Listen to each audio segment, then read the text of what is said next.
जय हिंद दोस्तों, मैं प्रदीप पाल स्वागत करता हूं आप सभी का आपके पसंदीदा यूट्यूब चैनल 50-50 अथर्व। आज हम लोग पढ़ने वाले क्लास 9 एनसीईआरटी प्रश्नावली 6 रेखाएं और कोण। प्रश्नावली 6 का हम लोग 2 लेक्चर किए हैं।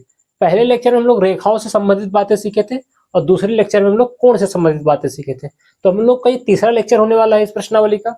तो सबसे पहले आज हम लोग सीखने वाले कोण से संबंधित और भी चीजें, कुछ कुछ कोण के रिलेटिव वर्ड आएंगे जो यूज होने वाला है और उसके आगे की बात बनने वाली है। तो सबसे पहला क्या है? आसन्न कोण। आसन्न कोण होता क्या है? नाम सुन लेते बच्चे, रट डालते हैं, याद नहीं होता। मेरी गारंटी रटना कुछ भी नहीं पड़ेगा, बस 3 बातें दिमाग में रहनी चाहिए। पहली 2 बातें हर बच्चा समझ जाता है, तीसरी बात थोड़ा सा दमखम वाला है, तो आप समझेंगे तो समझ में आएगा। पहला क्या है? इसका आसन्न कोण होने का जो शर्त है, पहला शर्त है उसका एक उभयनिष्ठ शीर्ष हो। जैसे यहाँ पे अगर मैं देखूं कोण 1 और 2 की बात करूं, कोण 1 और 2 बन कैसे रहा है? अगर कोण 1 की बात करूं तो आपको दिख रहा होगा यहाँ पे हमारा डी चल रहा है, यहाँ पे ए चल रहा है, यहाँ पे सी चल रहा है, तो ये कोण 1 आ गया। तो ऐसे यहाँ पे अगर कोण 2 की बात करूं तो ये 2 हो गया। कोण 1 और 2 दिखा। इन दोनों का देख रहे तो उभयनिष्ठ जो शीर्ष है वो ए है। पहले और दूसरे कोण की बात कर रहा हूं, ध्यान से देखना। फिर दूसरा क्या है? उभयनिष्ठ भुजा हो। तो उभयनिष्ठ भुजा की बात करो तो इसका उभयनिष्ठ भुजा क्या है? देखो AC जो है वही AC इसमें भी आ रहा है।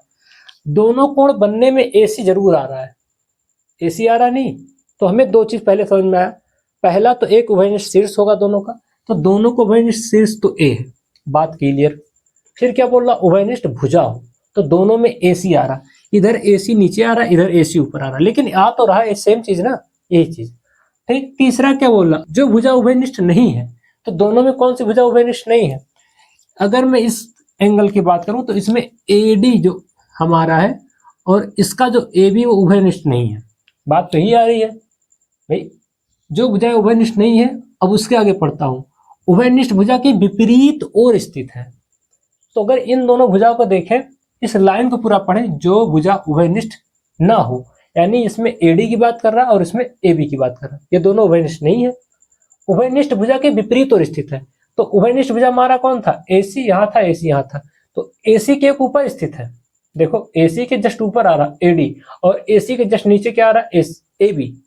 तो यही हमें देखना है, जो भुजा उभयनिष्ठ नहीं होगा, उभयनिष्ठ भुजा के अलग अलग दिशा में होगा, विपरीत ओर स्थित होगा।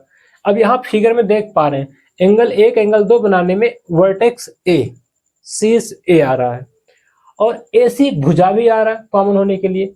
और तीसरी बात जो बोल रहा है, AC के जस्ट ऊपर क्या आ रहा? AD और AC के जस्ट नीचे क्या आ रहा? AB। इतनी बात याद रखनी है, तो हमारा आसन्न कोण की परिभाषा, आसन्न कोण का होने का शर्त याद हो जाएगा। इतना सा था। अगर आपको आसन्न कोण याद हो जाएगा तो उसके आगे वाली जो चीजें होंगी आसान लगेंगी। जैसे पहला आसन्न कोण से रिलेट कर रहा है क्या? रैखिक युग्म, लीनियर पेयर। तो रैखिक युग्म होता क्या है? तो सबसे पहला शर्त है, अगर हमें कहीं रैखिक युग्म लगाना होगा तो एक सीधी लाइन दिखनी चाहिए, स्ट्रेट लाइन। जब भी हम कहीं रैखिक युग्म का अप्लाई करेंगे तो हमें एक सीधी लाइन दिखनी चाहिए। जैसे यहां दिख रहा AOB, AOB क्या दिख रहा? सीधी लाइन। AOB ये क्या है? सीधी लाइन है। तो ये जो सीधी लाइन दिख रहा है उसकी बात होगी। कैसे? दो आसन्न कोणों का योग 180 अंश हो तो वे कोणों का एक रैखिक युग्म बनाते हैं। परिभाषा नहीं समझ में आएगा क्योंकि परिभाषा मैंने लिखा ही नहीं है, बस चीजों को समझाने के लिए लिखा है। परिभाषा हमें ध्यान ही नहीं देखना, हमें यूज कैसे करना क्वेश्चन में ये तो आना चाहिए। तो कैसे यूज करना क्वेश्चन में? रैखिक में। रैखिक में यानी लीनियर पेयर कैसे यूज करना है? तो सबसे पहला शर्त क्या बताया था भैया? स्ट्रेट लाइन दिखेगा तो लीनियर पेयर लगाएंगे। और कब लगाएंगे? स्ट्रेट लाइन दिखने पर उन रेखा पर स्थित दोनों कोण का योग 180 अंश होता है, तो उसे लीनियर पेयर बोलते हैं। क्या बोला मैंने? पहले तो एक स्ट्रेट लाइन दिखनी चाहिए, सीधी रेखा दिखनी चाहिए। उस सीधी रेखा पे जो दो आसन्न कोण है, आसन्न कोण भी बताया था क्या? एक साथ लगे हुए कोण। हम लोग आसन्न कोण आ गया ना, देखो आसन्न कोणों का योग, और इधर आसन्न कोण पढ़े हैं। अब इसका विलोम भी पढ़ना है। विलोम मतलब उल्टा। उल्टा क्या होने वाला है?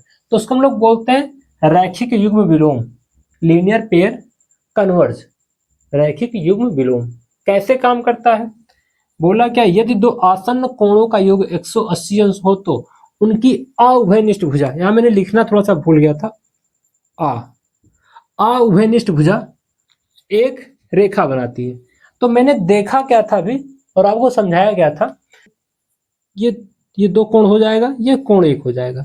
तो कोण दो और कोण एक की बात करें तो दोनों कोण आसन्न कोण है, दो कोण आसन्न कोण है। तो कभी भी अगर हम दो आसन्न कोणों को जोड़ दें 180 अंश आ जाए, दो कोणों को जोड़ो, कोण दो का कोण एक के साथ प्लस करने पर अगर 180 अंश आ जाता है तो हम लोग ये कह देंगे उन दोनों का अवभयनिष्ठ भुजा। जैसे हमारा कोण एक और कोण दो, ये दोनों बन कैसे रहा है, तो AOC और COB, तो CO दोनों में उभयनिष्ठ है तो उसकी बात नहीं कर रहा है। अगर दो कोण जोड़ने पर 180 अंश आ जाता है तो जो अउभयनिष्ठ भुजा यानी AO और OB ये दोनों जुड़ के एक सरल रेखा बनाती हैं। तो हम लोग सीधा सा ये लिखेंगे, अगर दो कोणों को जोड़ने पर 180 अंश आ जाता है तो लिख क्या देंगे, AOB एक सरल रेखा है, एक रेखा है, इतना ध्यान रखना है। तो इन दोनों में थोड़ा सा अंतर होगा, अंतर क्या होगा उस बात पे आते हैं। अब अगर हमें कहीं लीनियर पेयर लगाना है तो सीधा सा सरल रेखा दिखेगा तो दोनों कोणों को 180 अंश हो जाएगा। क्या बोला, अगर लीनियर पेयर रैखिक युग्म में लगाना है तो दो कोणों का योग 180 अंश होगा, कब, जब सरल रेखा दिखेगा तब।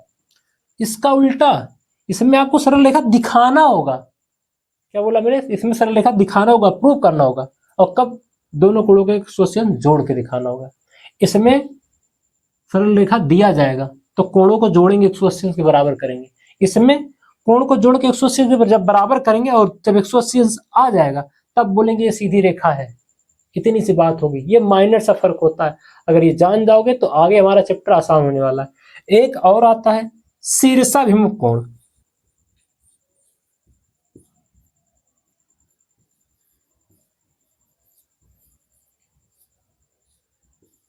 शीर्षाभिमुख कोण, इसको हम लोग शॉर्ट फॉर्म में लिखते हैं वर्टिकली अपोजिट एंगल, तो VOA लिखते हैं, वर्टिकली अपोजिट एंगल। तो ये शीर्षाभिमुख कोण होता क्या है, इसके बारे में अगर बात करें तो भैया जब भी हमें दो सीधी रेखाएं ऐसे कटती हुई दिखे, दो सीधी रेखाएं अगर इस एक दूसरे को काटती हैं तो उसके अपोजिट एंगल इक्वल होते हैं। शीर्षा अभिमुख का मतलब क्या है, शीर्ष पे, अभिमुख मतलब उल्टे दिशा में जो कोण बनता है उससे बराबर होता है। तो जैसे ये कोण बराबर होगा, फिर जैसे इधर वाला दोनों कोण इसके बराबर होगा। तो उल्टे दिशा में शीर्षा अभिमुख का मतलब क्या है, शीर्ष पे उल्टा वाला कोण। शीर्षा मतलब शीर्ष पे बनेगा, अभिमुख मतलब आमने सामने के कोण बराबर होते हैं। तो इसको हम लोग शॉर्ट फॉर्म से बच्चों से हम बताते हैं कि भैया जहां कैंची दिखे, ऐसे कैंची दिखती है ना, कैंची तो ऐसे दिखती है, ऐसे ऐसे करते हैं कैंची, तो जहां पर कैंची दिखेगा तो इधर वाला कोण इसके बराबर होगा, इधर वाला कोण इसके बराबर होगा। जैसे अगर मान लेता हूं भैया ये 30 का है तो ये भी 30 का ही आएगा। अगर मान लेते ये 150 का था तो ये भी 150 का ही आएगा। ये ऐसे समझाया जाता, ऐसे यूज भी करना है। तो जब भी हमें दो कोण तो जब भी हमें दो रेखाएं सीधी दिखे और दोनों एक दूसरे को ऐसे काट रही हूं, प्रच्छेद कर रही हूं, तो उनके अपोजिट एंगल बराबर होंगे। अपोजिट एंगल मतलब शीर्ष के विपरीत दिशा वाले कोण बराबर होंगे, सामने सामने के कोण बराबर होंगे, इतना समझना है। तो ये कोण इसके बराबर हो जाएगा, ये कोण इसके बराबर हो जाएगा, इसी को बोलते हैं शीर्षाभिमुख कोण। बस इतना सा था। तो हमें तीन चीजें फोकस करना है, आगे क्वेश्चन में यूज होने वाला है।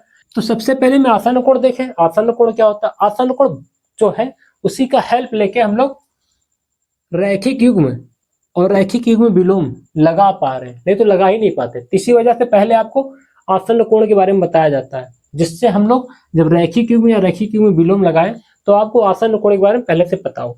दूसरा शीर्षा अभिमुख कोण, तो शीर्षा अभिमुख कोण तो ऐसे ही आसान हो गया, कब, कैंची दिखना चाहिए, कैंची के इधर वाला कोण इसके बराबर, ऊपर वाला ऊपर के, नीचे वाले के बराबर, सीधा सा आसान हो जाएगा। बस इतना करना है। यह वीडियो आपको कैसा लगा कमेंट कीजिएगा। मैंने समझाने का तरीका कैसा लगा आपको, वीडियो समझ में आया कि नहीं, वीडियो में आपने क्या नया सीखा, इन सब चीजों को लेकर आप कमेंट कीजिएगा। वीडियो को अंत तक देखने के लिए आपका धन्यवाद। Thank you.